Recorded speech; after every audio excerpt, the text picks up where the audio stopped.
Hey guys, Jacob from DataDoe team, and today I want to do something very interesting. I want to ask ChatGPT to act like a seller or agency and give me some prompts that actually might be useful on the day-to-day business, and then test them at DataDoe and see what DataDoe will give us back, what kind of information. And this actually will help solve the issue, solve the problem, give us necessary information. Not gonna lie, I want to introduce a lot of various series when it comes to DataDoe and test it to its edges. So videos like this will help me do that. And also for you guys, if you want to test out the DataDoe, go to datadoe.com, fill out the form, join the waitlist, and we'll be launching this app soon. So let's dive to it. Now we are here in a chat. This is actually my DataDoe project on ChatGPT. And let's ask some question actually.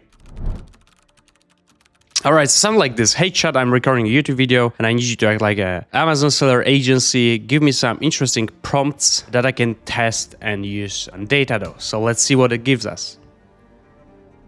All right, so it gives us some prompts. Yeah, I really like my ChatGPT is actually configured to speak me in certain ways, but there it is.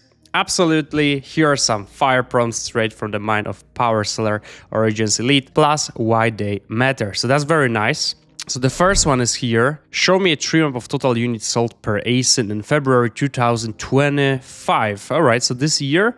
Now, actually, that's very interesting that it gave us February, then January. I would need to double check because I fed it a lot with some various information, so it may stick to those dates for some reason. But anyway, here's some explanation why. So this one helps spot your top performing SKU fast, great for inventory planning and hero products focus. So let's do that. Go to DataDoe. Actually, I'll show you some fire. We can actually use it also in a dark mode like chat. Show me a trend of total units sold per ASIN in February 2025. All right, and here we go. So top ASIN sold over 3,800 units, showing the strong sales performance. And that's this one, very nice. So that's a tree map of total units sold per ASIN. Again, I can actually spot my performing SKU fast. So that was very nice. Let's see some other prompts. What is the average ACOS for all ASINs in February 2025? Why use this as a benchmark to flag underperforming or overperforming campaigns? Let's do that. All right, average ACOS all ASIN February, 4.97%. Let's do following thing. What is ACOS?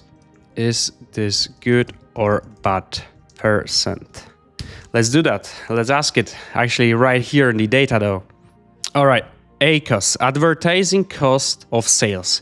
All right, it's a metric used in Amazon advertising to measure the efficiency of your ad spend. It's calculated as ad spend divided by attributed sales x 100%. So if your target profit margin is 30% and ACOS below 30 generally means you're profitable on ads. Okay. In summary, lower ACOS indicating more efficient advertising, but the ideal threshold depends on your cost strategic objectives. Okay, that's fair. Let's jump to the next one. Now we have bar chart of total sales value per ASIN in January. Okay, so that's compare revenue distribution, see if you're relying too heavily on a few products. Let's do that.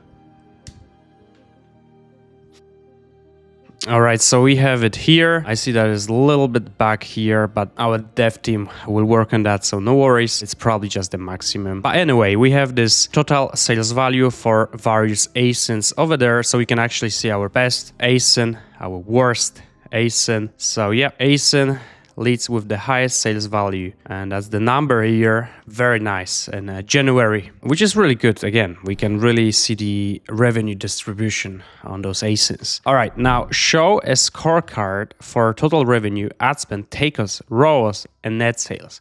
Wow, that's wild. Weekly pulse check. This is your Amazon business P&L in one click.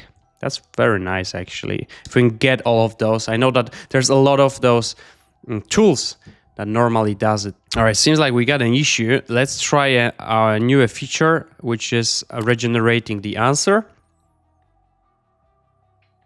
Oh, okay, now it worked, which is very nice. So here's the sales scorecard for January. Total revenue, ad spend, ACOS, total advertising cost of sales, return of ad spend, net sales. That's very nice. And this is for January. And I guess is because we had it in our context already. So we can also do it for February.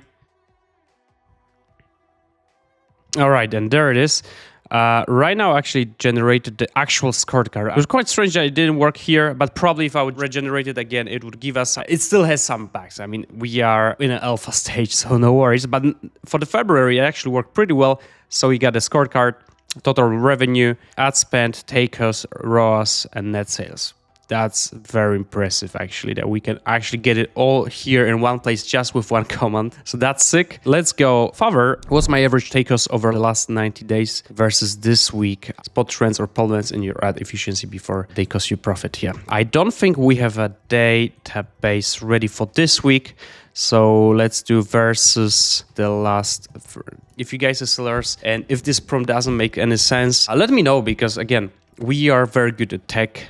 We are not sellers and we need your help to build this great tool. All right, so what do we have here? We got the average ACOS over the last 90 days and then over the last 30 days. So that's pretty sick. This suggests your advertising spend as a percentage of total sales has remained quite consistent with only a slight recent increase. Okay, that's good enough.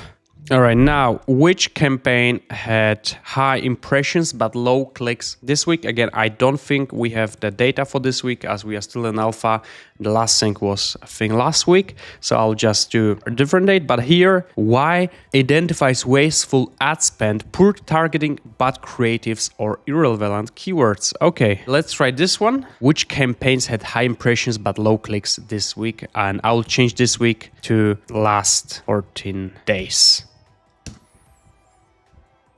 All right, and now here we have campaigns by impression and clicks last 14 days.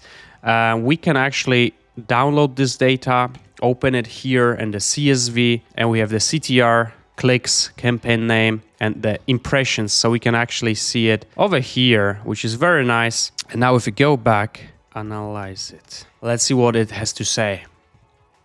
All right, over the last 14 days, the campaigns with the highest impressions above here are like all of those pretty much here. Those campaigns combine very high exposure with relatively low click-through rates. We also get some recommendations, review and refine creatives, audit keyword, test alternative ad formats, monitor performance over the next 7 to 40 days. All right, so that was very nice. And also one extra thing is that we always have some follow-up suggestions, prompts that we can use. We're not going to use them right now. I feel like that would be it. I really enjoy how my chat is actually talking with me. Hey, they have some more prompts. You're the boss. I've got hundreds more. That's very sick. That was just the very funny experimental video. I really want to show you the DataDoe, ask you what you think about it. We are building DataDoe in public. I'm dropping those videos every week or even more. So go to datadoe.com, fill up the form, join the waitlist in the app itself, and I'll see you also on the next videos. Thanks for watching, guys. Please subscribe. Bye-bye.